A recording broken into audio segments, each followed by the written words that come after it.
GMM news Kannada ಚಾನೆಲ್ಗೆ ಸ್ವಾಗತ. ಇದುವರೆಗೂ ಮಾನ್ಯ ಶಾಸಕರ ಎದುರುಗಡೆ ನಾನು ಈ ಒಂದು ಪ್ರಸ್ತಾವನೆ ಹೇಳಬೇಕು ಅಂತೇಳಿ ಇಷ್ಟು ಕತ್ಲಾದ್ರೂ ಕೂತ್ಕೊಂಡು ಕಾಯ್ತಾ ಇದ್ದಾರೆ. ಹಾಗಾಗಿ ಆ ಮಗುಗೆ ಅವಕಾಶ ಮಾಡ್ಕೊಂಡು ನಮಸ್ಕಾರ. ನನ್ನ ಹೆಸರು ಮೌನಿಕಾ ಕನ್ನಮಂಗಲ, ಅಂಗನವಾಡಿ ಕೇಂದ್ರ. ಭಾರತದ ಸಂವಿಧಾನ ಪ್ರಸ್ತಾವನೆ.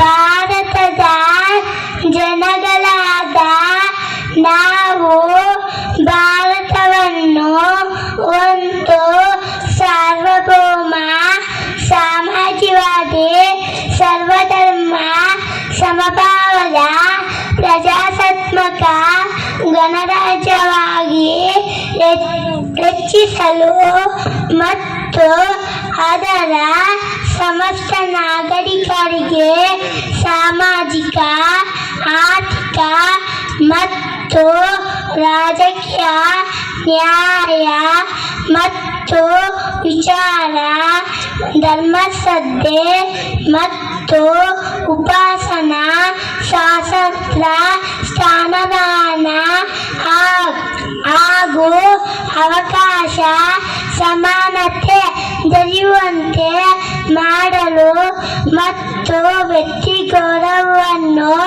ರಾಷ್ಟ್ರದ ಏಕತೆಯನ್ನು ಹಾಗೂ ಅಖಂಡತೆಯನ್ನು ಸ್ಪಷ್ಟಗೊಳಿಸಿ ಅವರಲ್ಲಿ ಭಾತೃಭಾವನೆಯನ್ನು ವೃದ್ಧಿಗೊಳಿಸಲು ಶ್ರದ್ಧಾಪೂರ್ವಕ ಸಂಕಲ್ಪ ಮಾಡಿದರಾಗಿ ನಮ್ಮ ಸಂವಿಧಾನ ಸಭೆಯಲ್ಲಿ 1949